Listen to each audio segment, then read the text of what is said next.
Procrastinação. Até para falar, a gente tem que pensar muito nisso. Como é que fala essa palavra? Eu erro toda hora. E é disso que nós vamos discorrer nesse programa Sintonia, que já passa de 400. E sempre que eu trago um tema, pode até o título falar assim, vai falar disso, mas é que a gente vem trazer a solução, a gente vai trazer o lado bom, o lado da cura, o lado que pode interferir para o bem em um único coração. Aí eu já fico feliz, porque eu vim para esse mundo para procurar melhorar a vida das pessoas. E o programa Sintonia, com 407 entrevistas de gente de peso, gente que sabe o que faz, gente que faz, ele é um grande orgulho na minha vida. Tanto é que virou até livro, né? E eu tenho o prazer de trazer hoje uma pessoa que é até interessante a nossa história. Quando eu lancei um CD, eu tinha que fazer a capa, ele foi o meu fotógrafo e fez uma capa belíssima, o Harmonia Entre Amigos. Gente, eu não vou nem contar, foi no século passado. E agora ele virou um competentíssimo psicanalista, psicólogo, que faz trabalhos sociais, que tem um currículo invejável. Eu chamo aqui para falar com vocês hoje o Grigor Osipov. Você é russo, é? Hã? Você é russo? Filho de russo. Filho de russo. Então fala boa noite, Kio. Boa tarde, bom dia. Boa tarde, boa noite. Sou filho de russo, meu pai veio da Rússia. Opa, com esse nome, né? Gente, olha que prazer, gente, você perceber a evolução de um ser humano que lá atrás eu estava tocando e ele estava fotografando. E agora eu estou aqui pedindo informação com a sabedoria que ele adquiriu desses anos todos, né? Vamos falar quem é ele?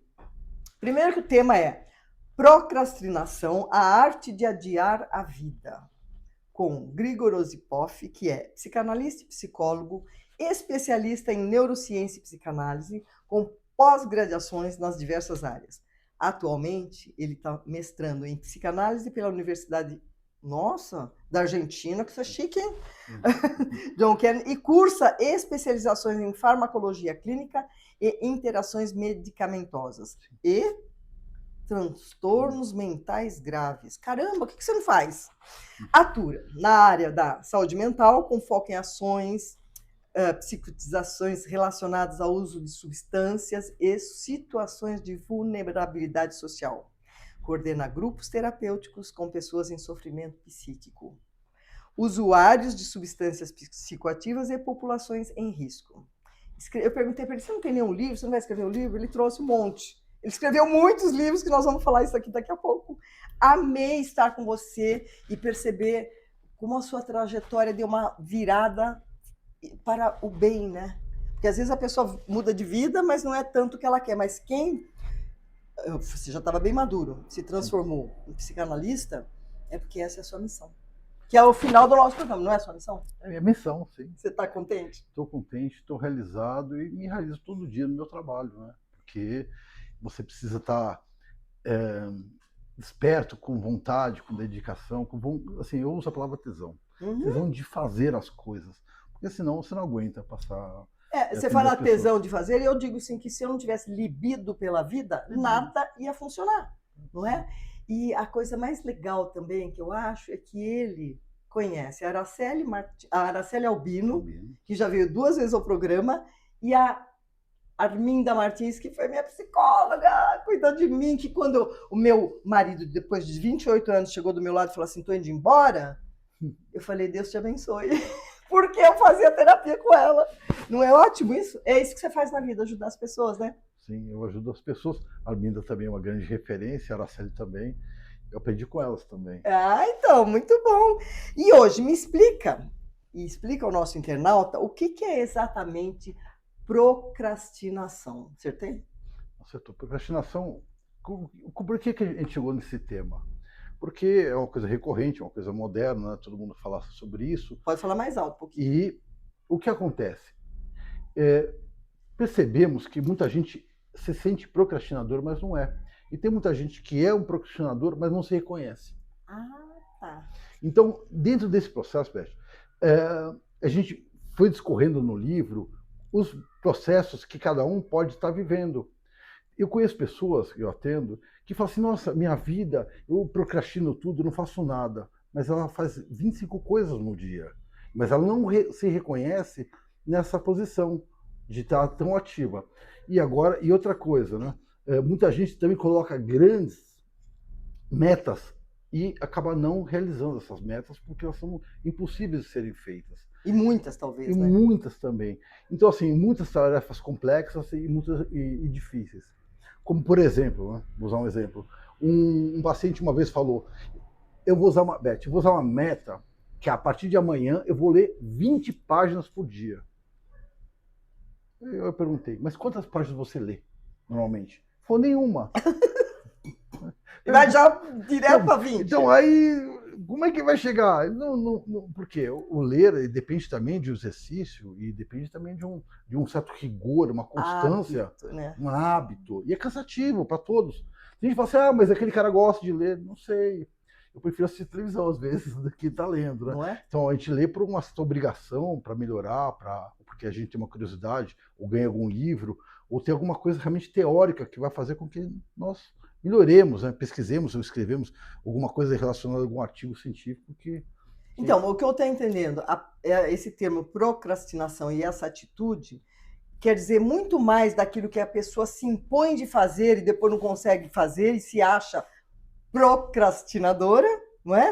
Ou aquela que, em virtude da própria vida, tem um monte de coisa para fazer e não dá conta, é isso? Eu estou entendendo? Exatamente, essas seriam as duas pontas dessa corda, vamos dizer. Um lado, a pessoa que tem muita coisa e a outra pessoa que, às vezes, desenvolve processos que vão além do que ela pode.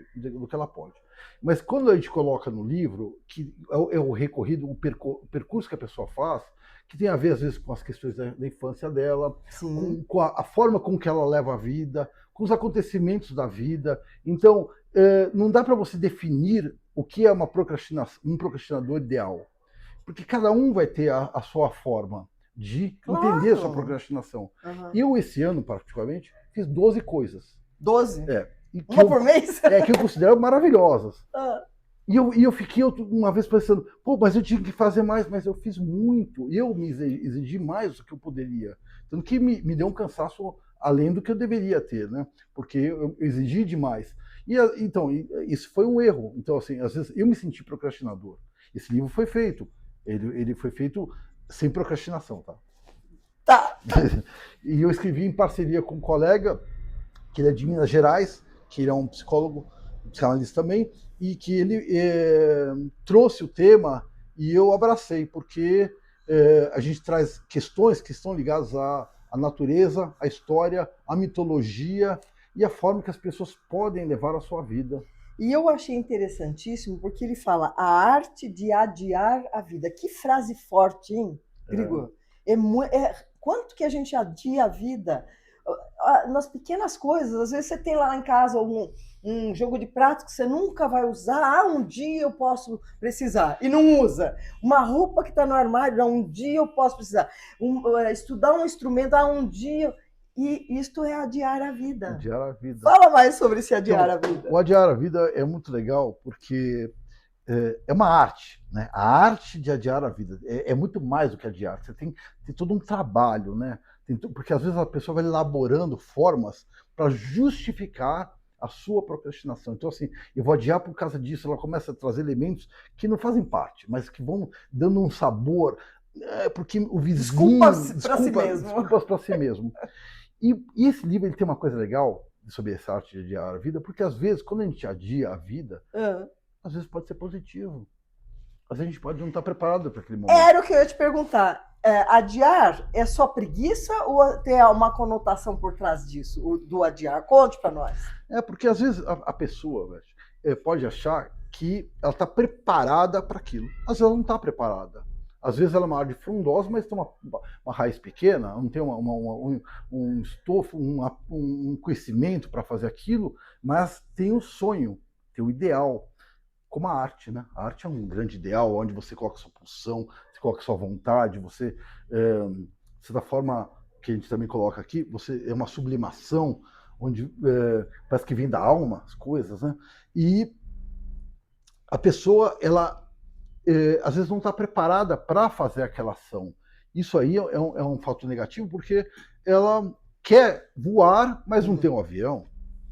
Mas nós não voamos sem avião, nós humanos. Sim. Né? Então, assim, achar o ponto. E às vezes, quando a gente está meio a dia, tem um lado positivo, porque às vezes a gente pode não estar preparado, a gente pode se preparar para isso. Claro. Entendeu? Você pode ler mais, você pode viajar, você pode conhecer coisas que vão te dar uma bagagem, uma base para que você execute. Então, às vezes, procrastinar tem um lado negativo que a sociedade vai colocando, a mídia vai colocando. Começa um monte de coisa e não termina. Boa, Beth. E isso é um problema, porque isso não é só procrastinar. Isso aí é uma outra situação que é ruim, porque é muita coisa que a pessoa começa e ela não termina. E quando ela não termina a coisa, não é que ela está procrastinando, ela não está realizando. Não está dando conta. Não está dando conta, não está realizando. Então, assim, que nem você tem vários livros, você realizou. Uhum. Então, assim, idealizar não é realizar. Idealizar, tudo começa com pensamento. Mas você precisa fazer aquilo, você precisa finalizar.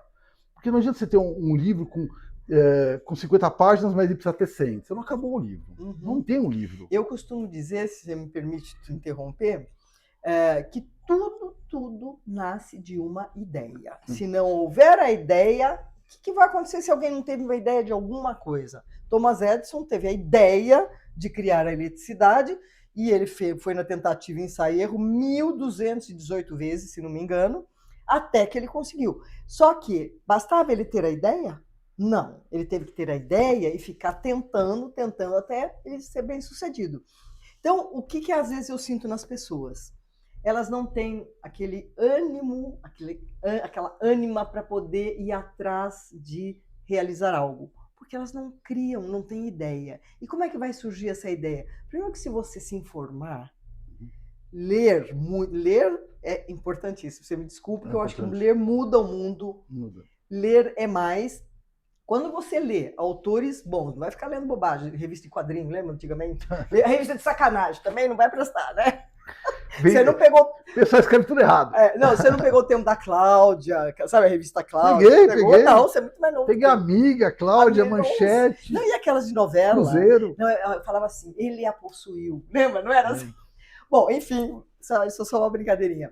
Se a pessoa está sem ideia, provavelmente ela está pobre internamente, intelectualmente. Então, se ela for buscar, ela vai ver que ela tem muita habilidade e ela pode criar algo. Basta criar? Não. Tem que pôr para ação. Né? Tem que executar. E viabilizar também. Eu quero ser astronauta. Eu estudei para isso? Não. Então, não vai resolver. Então, eu penso assim, se a pessoa quer, ela faz. Tudo é escolha. Como você escolheu de fotógrafo, olha o fundamento que esse cara tem agora. Depois de anos atrás, está trabalhando como fotógrafo. Quando aí veio a era digital, acabou a fotografia, a Kodak quebrou. Fechou. A outra que você falou? A Fuji. E ele foi procurar outro caminho. Então, se você está num momento da sua vida que você não vê horizonte, tenha certeza que sempre uma porta vai se abrir, não é? Sempre vai se abrir. Vamos lá. Baseado também no seu esforço, a gente precisa se preparar. Nós estamos vivendo um momento hoje, para emendar o que você estava falando, Beth, que as pessoas estão se especializando menos, estão estudando menos, estão achando que as coisas acontecem por acaso. Então, as coisas não acontecem por acaso. Parte da ideia e parte de um esforço muito grande para realizar. Que nem esse meu livro aqui, o Procrastinação, ele tem, no mínimo, eu no mínimo li como referência nesse livro 50 livros. Para poder chegar aqui. Para chegar aí. Então, assim, não é que as coisas acontecem. As pessoas falam assim, foi. Sabe? Não consigo, né? Mas precisa, porque a tecnologia, a internet, parece que as coisas são fáceis. O cara, ele é influenciador, ele é isso, ele conseguiu. Mas precisa do esforço. E o esforço faz parte do processo humano. Para a gente colher, para a gente criar, para a gente desenvolver coisas. Até para ser artista.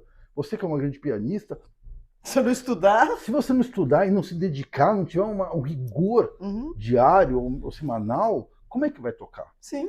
Até para lembrar da obra que você vai tocar. Não, e outra, se você tem eu tenho um repertório grande, só que se eu ficar muito tempo sem tocar uma música, eu esqueço. Sim. Eu tenho sempre que estar fazendo aqui. Bom, atrás da procrastinação existe algo mais do que um simples adiar? Você acha que tem alguma emoção no procrastinar? Tem Qual é a emoção que se encontra? tem várias questões com as emoções. A primeira, é, emoções, acho que na verdade passa por todas as emoções da procrastinação, né? Tá. Porque como não tem um objeto único, vai depender muito como a pessoa lida. Tem uma coisa que às vezes as pessoas procrastinam porque, às vezes, vamos dizer, que não é o caso aqui, mas às vezes com crenças limitantes que a família coloca, você não vai conseguir, ou coloca emoções que impedem a pessoa de realizar, ou às vezes as questões da família, o que... Bom, ficou bom agora? Vai lá, continua. Tá iluminado, tá bonito. Eu tinha esquecido, continua. Tá cheio de luz agora, adoro luz. Tanto que eu fui fotógrafo, né? Eu adoro. Gente, agora deu uma luz deu aqui. Uma luz. Desculpa, gente, que eu acabei de falar para ele que eu sou equipe, então eu esqueci de desligar a luz. Agora ele melhorou. Vamos lá, Maravilha. Continue. Então, e a procrastinação, como ela passa por várias questões, vamos dizer, da infância, as questões pessoais, de trabalho, de realização, ou também como alguém que impõe uma obrigação que você tem que fazer, que você não se sente à vontade, que você não quer fazer, que eu digo que é tipo tarefa herdada, né? Que o outro manda. Que o outro manda e você não está afim de fazer, mas o esforço é gigante. Então, tudo isso vai mexer com as emoções. E as frustrações, né? Porque você não consegue realizar, você não sai daquele lugar. Frustra. Da raiva. Muita raiva. Culpa. Vergonha. E culpa e vergonha são as emoções de mais baixa vibração da tabela Hawkins. E a culpa é um problema. É uma questão para... É uma questão que vai longe, porque a culpa ela te acompanha às vezes, né? É como se fosse uma coisa de estimação, né? Você vai levando ela com você.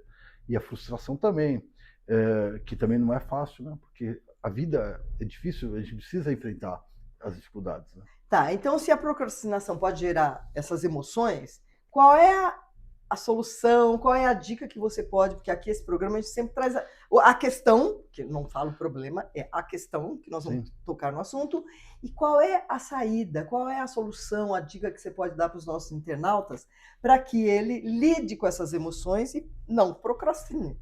Assim, vamos começar pela parte mais simples. Primeiro é você fazer um mapeamento do que realmente você está fazendo e do que você está se propondo a fazer durante um dia, durante um tempo da sua vida, para que você entenda o que está acontecendo. Depois,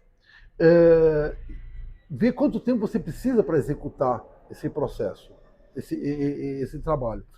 E isso aí é para que você entenda as dimensões de que lugar que você está. Para que você entenda se você realmente é um procrastinador ou se realmente você não é.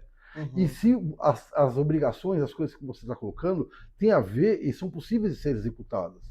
Porque muitas vezes a gente quer executar coisas, mas a gente não está preparado. A gente quer que uma situação seja feita, mas nós não temos as condições materiais, condições possíveis que ela seja executada. Então, entender esse processo, isso como ponto inicial. Obviamente tem outras coisas que vão se desdobrar, mas o importante é você saber em que lugar que você está. Porque não adianta, você tem 2 filhos, você tem uma família, você trabalha, você cuida de um monte de coisa. E ainda vai falar assim, vou escrever um livro e vou fazer uma faculdade. Não vai prestar. Você vai fazer o quê? Sou uma procrastinadora. Sim. E na realidade, eu imagino, não sei se você pode concordar comigo, eu adoro dar palpite. Por exemplo, às vezes a pessoa é tão demandada, solicitada por alguém que tenha talvez maior autoridade ou exerça autoridade sobre ela, pedem tanta coisa para ela que ela acaba não fazendo e ela recebe a pecha de ser procrastinadora. Você não faz nada, você não termina nada, mas ela está sendo exigida e ela não está fazendo as próprias escolhas. Que é comum na vida, não fazer as escolhas. Os outros escolhem por ela não faz e ela passa por procrastinadora, é isso? Essa também tem procrastinadora, enroladora, né? Que não faz. Essa só enrola, começa as coisas, não faz. Eu peço uma coisa, não faz. Peraí, cada um adulto, né? Fala sério, Grewer. Quando a gente se torna um adulto, a gente faz as nossas escolhas. E a gente se embasa para que elas sejam feitas com assertividade. É ou não é? Vamos lá. Como a pode falar? Eu queria falar sobre assertividade porque Fale. tem uma coisa legal sobre isso, que nós precisamos ser assertivos, mas precisamos alinhar o que nós falamos e o que nós fazemos, o que nós prometemos e que nós entregamos. Então, acho que isso é importante também no processo da procrastinação, porque a gente está vivendo também um momento da vida que as pessoas prometem e não entregam. É verdade. Nossa. Então, eu fico... tenho preguiça de pedir as coisas, a pessoa não precisa. Então, eu já vou lá e faço. Não entregam, não cumprem o combinado. Que coisa, hein? O que a gente faz para isso? E parece um surto isso. Desculpa, parece uma pandemia da falta de palavra. De compromisso. Compromisso. Então, assim, são procrastinadores? Ou eles não têm a responsabilidade? Como é que a gente faz para ter melhores práticas, para entregar o que a gente promete? Vou lá. Se você não vai, vou ligar. Vou fazer. Se não vai ligar, diga, não vou ligar. É melhor do que você construir situações que não são possíveis. E as pessoas ficam esperando. Fico esperando. É isso mesmo. Então, olha lá, voltando. Como a psicanálise, a filosofia ou a literatura ajudam a entender melhor esse nosso jeito de empurrar a vida para depois. Adorei esse empurrar a vida para depois. E eu usei no livro, a gente falou sobre o Hamlet, a gente usou o Sísifo, usou alguns da mitologia. Como que tem um cara que eu gosto muito, que eu coloquei, que fala sobre a vida do Robinson Crusoe. Ah, tá. Do Robinson Crusoe e do Homero, né, da Odisseia, que como que no livro, como é que a pessoa ela é uma procrastinadora ou não é? Eu faço comparativos e até coloco uma parte de Gregor Samsa do Metamorfose, que ele era um procrastinador ou não era? Então eu faço comparativos para que você possa alinhar, você ver se você está nessa situação ou não. Se veste ou não veste. Então percebam que o livro aqui já pode estar ajudando quem vai ler, porque vai estar fazendo essa elucidação, né? Exatamente, porque traz com que a pessoa, isso que eu trabalhei, que trabalhamos nesse livro, para que a pessoa consiga se perceber. Porque eu falo assim, não, isso não tem a ver comigo. Isso tem a ver comigo. Eu sou observador, eu fico só observando e eu não entrego, ou eu sou um procrastinador. Então, assim, quais são as funções que eu me coloco e realmente eu realizo ou não realizo? Tá certo. Então, presta atenção na lição de casa aqui do doutor, hein? A filosofia, a leitura, o que mais estava aqui? A literatura, a psicanálise. Aliás, posso falar uma coisa, Grigor? Tem duas coisas que eu acho fundamentais num determinado plano, na vida para o bem-estar e conforto. Uma é ter uma colaboradora em casa para pôr aquela comidinha na mesa quando você não tem tempo nem de comer. E antes disso é ter um terapeuta. Ai, como é bom ter um terapeuta, psicanalista, psicólogo, o que for, porque vocês ouvem a gente e não vai falar, vai chorar de novo, vai reclamar disso de novo. Vocês ouvem e a gente tem a oportunidade da escutativa. Eu acho uma bênção que exista essa profissão desse meu entrevistado. E é um manejo para isso, é um trabalho, né? É muito lindo. E Freud falava, na cura pela fala. A gente fala, a gente se cura, a gente se ouve, e a partir disso a gente se reconhece nas coisas boas e nas coisas não boas que a gente vive. Verdade. Aí tem o que eu escuto muito, aquela pessoa que você sente que precisaria fazer uma terapia, fala, não, eu converso comigo mesmo. Não, eu não preciso disso. É coisa de louco, vai ficar falando meus problemas pros outros. Gente, o terapeuta é um ser muito especial. E para essas pessoas eu digo o seguinte, é que nem você jogar xadrez com você mesmo, ou jogar damas com você mesmo, ou jogar cartas com você mesmo. Quem que ganha? Então, por que o processo do terapeuta, por que tem essa pesquisa? Porque você é uma outra pessoa que está fora de você. Porque senão você vai jogar com você, vamos dizer, xadrez, quem vai ganhar, as pretas ou as brancas? Você vai dar oportunidade. E o terapeuta não, no manejo ele vai fazer com que você consiga enxergar as suas questões por você mesmo, onde você fala assim, não, eu acho melhor parar, eu acho melhor seguir, mas não pela voz do terapeuta, pela voz do paciente. Você se ouviu e eu acho assim, muito pontual o terapeuta, porque às vezes uma palavra, uma frase muda tudo e faz a pessoa refletir. E ao você elaborar o verbo, é diferente do pensar. O pensar, tá bom, você reflete, preciso melhorar nisso. Mas quando você se ouve, às vezes o terapeuta não fala nada, mas você descobre algo dentro de si que você não percebia. Tô certa? Absolutamente certa, absolutamente certa. Porque a pessoa fala assim, nossa, mas eu sou tão perseguida, eu sou perseguida, eu sou perseguida. Aí ela fala, opa, mas será que sou mesmo? Muito bem. Adiar tem, então, um lado bom? E eu acho que às vezes adiar é um ato de sabedoria. Existe um limite que você coloca na sua vida que o adiar às vezes é positivo. Eu tive momentos da vida que eu naquele momento eu achei, estou errado. Devia ter prosseguido, mas depois eu falei assim, se eu adiasse um pouco mais, me preparasse mais, eu vou conseguir o resultado que eu almejo. E por isso que eu coloquei que a gente tem que alinhar o que a gente está realmente fazendo durante o dia, o que a gente deseja e o que a gente quer entregar.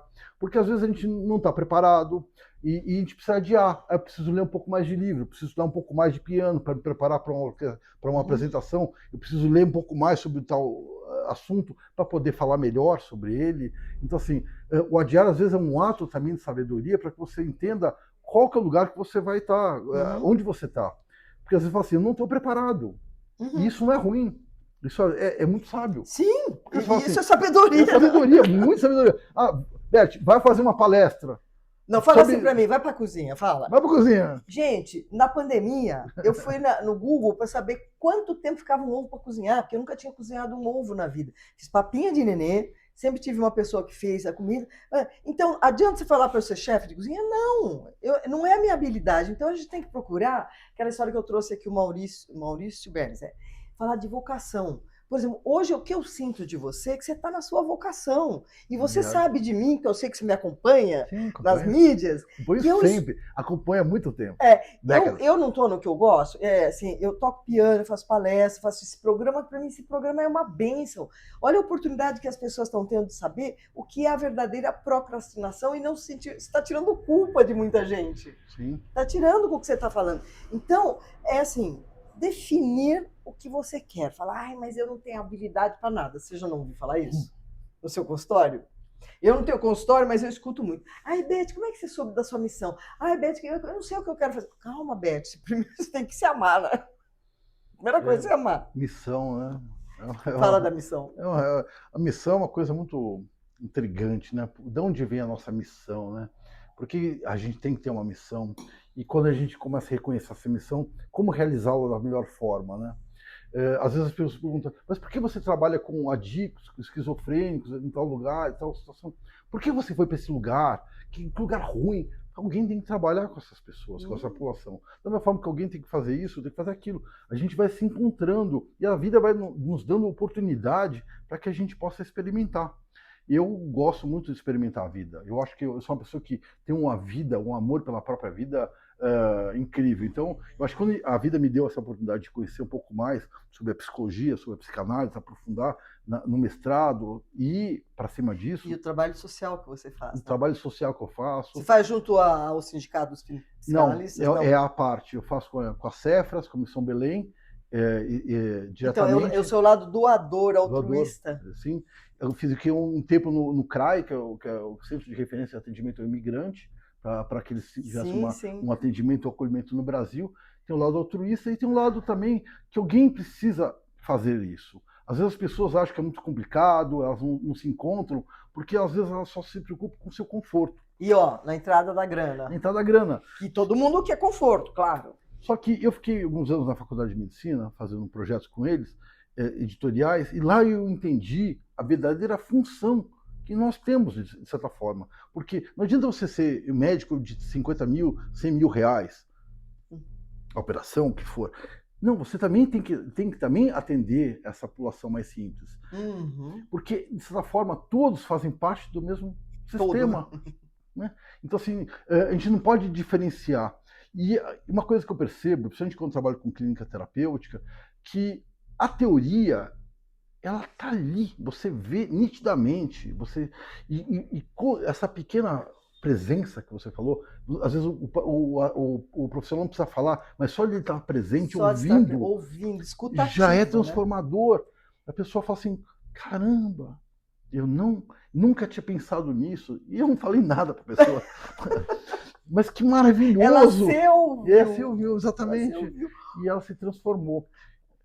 E é um trabalho muito honesto, bonito e legal, porque você tem que se doar, você tem que fazer a sua terapia, você tem que fazer a sua supervisão, para que você também seja melhor que o paciente para poder atendê-lo. Né? Uma questão da terapia, muita gente fala, ai, mas terapeuta é caro, não consigo. Ainda existe o projeto que a Araceli uma vez divulgou aqui, de a terapia ser assim, um preço ínfimo, que possa ajudar mais pessoas. Você tem isso para falar para a gente? Tem. A clínica chama Ana Joaquina, eu sou diretor lá também. Ana Joaquina? Ana Joaquina, sou diretor junto com a Araceli e com outras pessoas, que nós temos uma coisa chamada clínica social. É para que a pessoa, no valor que ela pode pagar. Então, é simbólico, né? Simbólico. Então, e nós fizemos, no ano passado, 20 mil atendimentos. Nossa, que maravilha! Somos uma grande quantidade de psicanalistas dispostos a atender, interessados, não pelo valor, porque o valor quem dá é o paciente, o valor da sua terapia. Posso pagar isso? Assim? Mas é um valor que ele pode dar para a terapia dele. Porque às vezes o paciente acha que está pagando. Quanto que é no sentido, eu estou te pagando. Mas ele não entende que é para ele. É para ele, é o valor que ele dá. Porque é isso que a gente pergunta, não é o quanto você pode pagar, mas não é quanto você quer pagar, é quanto você pode. Porque eu quero pagar R$1.000, mas não posso. Então, às vezes a pessoa fala assim, eu tenho assim, R$50 por mês, 60, 70. E aí faz a terapia. Faz a terapia. Olha que coisa. Fala, Clínica Ana Joaquina. Tá, você tem o telefone? Na verdade, eu vou te passar o site. O site é simpesp.com.br. Simpesp com N. N-E-S-I. Depois a gente põe aqui embaixo. E lá você vai agendar uma triagem e a partir disso vai ser atendido. E estamos à disposição para isso. Nossa, isso é um trabalho maravilhoso. Todos são supervisionados com qualificação. E, assim, não é uma coisa. Não são. Mas são aprendizes. Não são aprendizes. Somos aprendizes porque estamos vivendo. Viveram. A gente vai morrer aprendendo, né, Gregor? Mas lá são todos profissionais qualificados, supervisionados e preparados para isso. Eu queria, assim, continuar falando com ele, porque eu adoro psicanálise, psicologia. Eu não sei se eu não estou errada na profissão, porque eu amo tocar. Mas eu tenho uma tendência, assim, a querer cuidar das pessoas nesse sentido. Acham que eu sou psicóloga, mas não sou. Agora, vou dar uma intimação para ele. Ele foi no lançamento do Atitude é Tudo, e agora, aqui, ó, esses dois ele não conhecia, mas eu não vou falar disso. A inteligência artificial e eu está para ser lançado esses dias, e eu digo para você que se eu não for no lançamento com a Araceli e com a Arminda, aí já não posso. Você vai carregar aquelas duas. É o seguinte, eu tiro você do meu testamento. Não posso prometer por ela. Não. Você pode, claro, você viu como que ele sabe? Olha só, eu coloquei ele numa saia justa e ele saiu direitinho, é verdade. Eu vou. Mas as duas estão nos ouvindo aqui, com certeza elas vão estar ouvindo. Eu quero que vocês vão lá, porque esse livro é um legado. Não é só para mulher acima de 60, 70, para saber-se que quando usa-se com moderação a inteligência artificial, ela pode ser muito válida e muito interessante. Então, esse livro não vou te dar, porque você vai lá comprar no dia do lançamento. Com certeza vou comprar. A inteligência. E eu quero que você volte aqui para falar dos outros assuntos. Pega rapidamente, porque a gente já estourou o tempo, né? Olha só o cara, deixa eu ver aqui. Mergulho no espelho. Nossa, esse que lindo. Sintonia do corpo unificando ao fragmentado, é isso? Fragmentado. Tem a ver com os psicoses. Unificado. Gente, o cara, eu que perguntei no começo da entrevista se ele já tinha escrito um livro. Esse é da pandemia. Pandemia, essa aqui não me interessa não, porque a pandemia foi um... Não, mas esse aqui tem uma coisa legal. É uma pesquisa com 500 e poucas pessoas que mostra o pós-pandemia, como as pessoas querem trabalhar. E por incrível que pareça, o mundo está parecendo com esse. Tudo eu vejo um lado bom, porque para mim o mal é um bem deslocado. Ótimo. Tá? Tudo que a gente passa, para e pergunta, para que estou passando por isso? Se ali está mal, aguarde, porque a curto, médio e longo prazo vai se transformar num bem. Essa é a minha filosofia de vida. Então, tudo que eu já passei tem se transformado num bem. A pandemia, a parte da tristeza que tantos morreram, ela teve um lado bom. Nossa, para mim foi muito importante, mas não vamos falar disso agora. E o último aqui que eu tenho na mão, Caminho Solitário. É Gregor, fala-se Grigor Grigor Osipov. Osipov. Uau! Eu queria agradecer demais a sua presença. Manda uma mensagem curta aqui para os nossos internautas, que a gente já estourou o tempo, e querer que você volte. Eu agradeço a Beth, essa energia, essa vida que você tem, que sempre teve, que contagia. Quero agradecer a oportunidade de poder falar aqui e de contar um pouco sobre nossa trajetória, sobre nosso trabalho, porque ele não se resume só a detalhes. Tem uma profundidade, tem um amor pelo que a gente faz e para que a gente quer transformar a vida, né? Transformar o outro, transformar o mundo. Aí nós estamos combinados, porque pergunta para mim o que eu quero fazer nesse mundo. O que você quer fazer nesse mundo? Ajudar a melhorar a vida das pessoas. E é o que você faz. Sim. Não é? Através do seu atendimento, você está fazendo isso. E você aí que está nos ouvindo, se você gostou, tem um sininho aqui, aperta e compartilha, porque quanta gente não faz terapia e não sabe que tem uma terapia que você pode fazer a preço ínfimo que você possa pagar. Não é você que precisa, mas alguém da sua família precisa, alguém, o seu vizinho precisa. Vamos lá, todo mundo. E ó, gente, terapia é tudo de bom. Beijo para vocês e obrigado pela sua audiência.